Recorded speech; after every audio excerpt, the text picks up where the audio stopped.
Hi, I'm Steen from Deerfield High School, and this is my prep profile. Just basketball, soccer, those are your two sports. Oh, yeah. Have you played a fall sport in high school?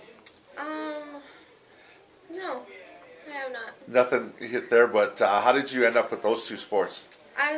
In middle school, I played volleyball, and then that just wasn't enough movement or running or contact for me, so I just kind of stopped playing that. And I just have always loved soccer and basketball, so I just stuck with those two. And you said you wish you could be on a swimming team now? Yeah, if we had a pool, I definitely would have done swimming, that's for sure. You do it in summertime, or is that just for... I just swim whenever I go to a pool or anything. I like to go swimming, though. It's one of the things I always ask to do in the summer. For you, how do the two sports that you play, how are they compatible, basketball and soccer? What do you mean? How do you transition from one to another, or how are you able to make them both work in high school? Well, obviously they're in different seasons, which is nice, but basketball is a lot more conditioning and all that, and then when we get out into soccer, our conditioning is, in the beginning, is like our games in the beginning. We don't condition very much, we just, do drills and everything. And I like it that way, but it's definitely a different transitioning from basketball indoor to soccer outdoor. So you gotta Are you looking at playing a sport in college? I was at first, but then I've kind of had a lot of head trauma. I've had quite a few concussions, and I want to be able to function when I'm older, so I don't think it's the best idea for me. Through your athletic career, you've seen the changeover now to concussions. Used to be all you just got your bell rung to now they're taken a lot more serious. Oh yeah, for sure. Like I got my first one in 5th grade, and then I just kind of kept getting them, and each time they got a lot worse. Like just the after effects and everything. So you have to be careful, extra careful. I have a nice headband that goes around my head now that I have to wear. Okay. Yeah.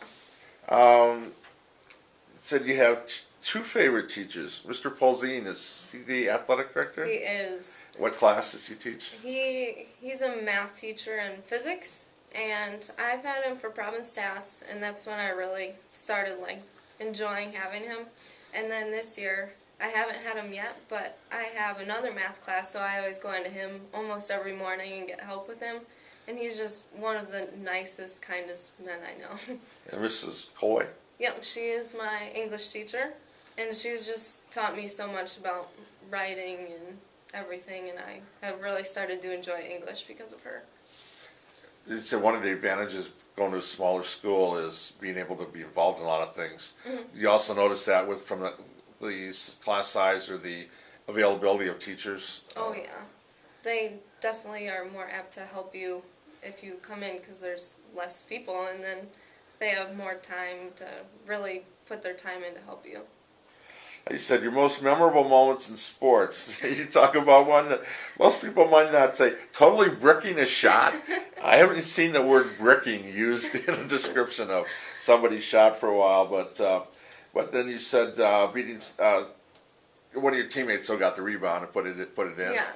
Even though that was one of the worst shots I've ever taken, it still made us win, which was awesome. Because if I would have hit the rim or anything, then she wouldn't have gotten the rebound, and we wouldn't have won. So I was happy that I missed so badly.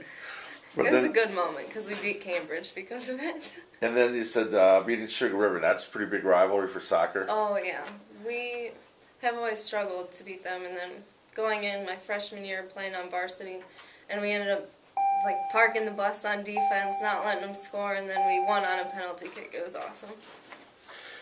What, when you look other things, I guess, so gymnastics, that's your favorite sport to watch on TV? Have you ever tried gymnastics? Oh boy, yeah. I tried way back when I was younger. I thought it would be a good idea. Then I realized I'm not flexible at all, so it didn't really work out. And you have a couple of inspirational teammates, one for each sport.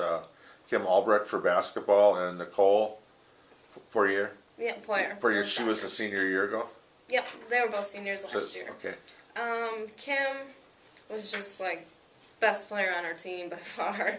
She knew how to drive and just how to finish everything, and she was just such a hard worker. She was really inspirational to watch, and she just kind of pushed you to be better.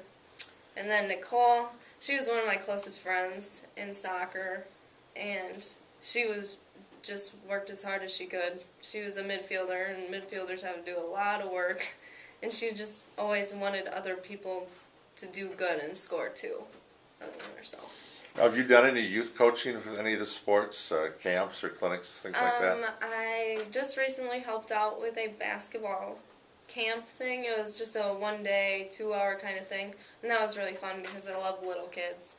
And then I used to help coach one of my old Sunday school teachers' basketball team, and when I was a sophomore, and that was fun too, because it was like an older grade. They were, I think, 8th graders, but it was different, but it was fun. You remember back when you were first playing, how everybody looked so big, and Yep. did you have somebody that you kind of emulated, and now it's kind of interesting that you're now in that person's position? Yeah. What was it?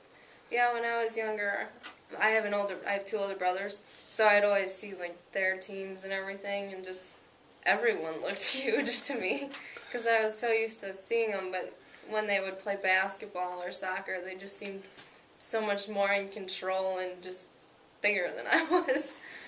Can you imagine now? Here it is. You're through high school, and you've been a varsity athlete. Soccer for 4 years. Yep. I love soccer. It's my favorite. Turkey burgers. That's your favorite food? Yes. Where do you go to turkey burgers? Are those homemade? My mom buys them from the pig, and then she makes them, but I don't know. I'm not a really big red meat eater, so I've found that I really like turkey burgers. Okay. And you said you'd like to visit Australia or Europe. Do you have any plans to, in college or? I would like to study abroad, but I don't know. It's kind of up to my parents if they want me to or not. Because my parents went to Australia, I think for their honeymoon or something, and they brought back a bunch of pictures, and it just looks really awesome. So I'd like to go there too. Now your plans are to attend Eau Claire to study nursing? As of now, yeah. Right I'm sure now. it'll change So, eventually. but yeah, they say the average college student will change your major 2 or 3 times. Yep. So you're prepared for that, I take Yep, it? I am. Okay. You're also involved in a lot of things, student council, fall musical. What musical? This last one was Grease, and I was Jan in Grease. It was a really fun role. I got to be the funny, goofy one. I take it you watched the movie too? Have you seen the movie? Oh yeah, I've before? seen the movie many times. So what was it like to be able to be in something like that for the school? I've been in the musical all 4 years, and I've had like a leading role the past 2 years. And after watching Grease so many times, it just felt weird to be up there like trying to be those people. But it was quite a bit different from the movie, so I didn't feel that weird. But it was fun to see it all come together with all my friends acting like the people in the movie. What's being an athlete and also in the arts? I'm sure his schedule was pretty hectic, but I remember one year, I think here at Deerfield, the football team was going to state, and they had the musical, like most of the team was in that. So it's kind of chaotic where you're like, okay, everybody's got to be going back and forth? Oh yeah. This fall I managed the boys soccer team, so I was all over with them, going to all their practices and everything, and then you'd have to come back to the school right away and then go through like 3 hours of play practice. It got tiring, but you could manage it if you tried pretty hard, especially with schoolwork too. But being in a smaller community, doing so many things, you wouldn't trade that for anything, would you? Oh no, I love it. You can do basically whatever you want to. And when you look back, what do you think what kind of impact do you think Deerfield's going to have on you? Sports, being able to do basically anything you want to, without being like kicked off the team. Like there's no tryouts. Well, kind of for varsity and JV, but you still get to play no matter what, and I think that's awesome. And how many clubs you can join, I think that's cool too. So you think high school is all about participation, isn't it? Just being involved? Yeah. I think it's a big part of it if that's who you want to be. I think high school is just, you kind of figure out who you want to be when you're older kind of thing, and what you want to do.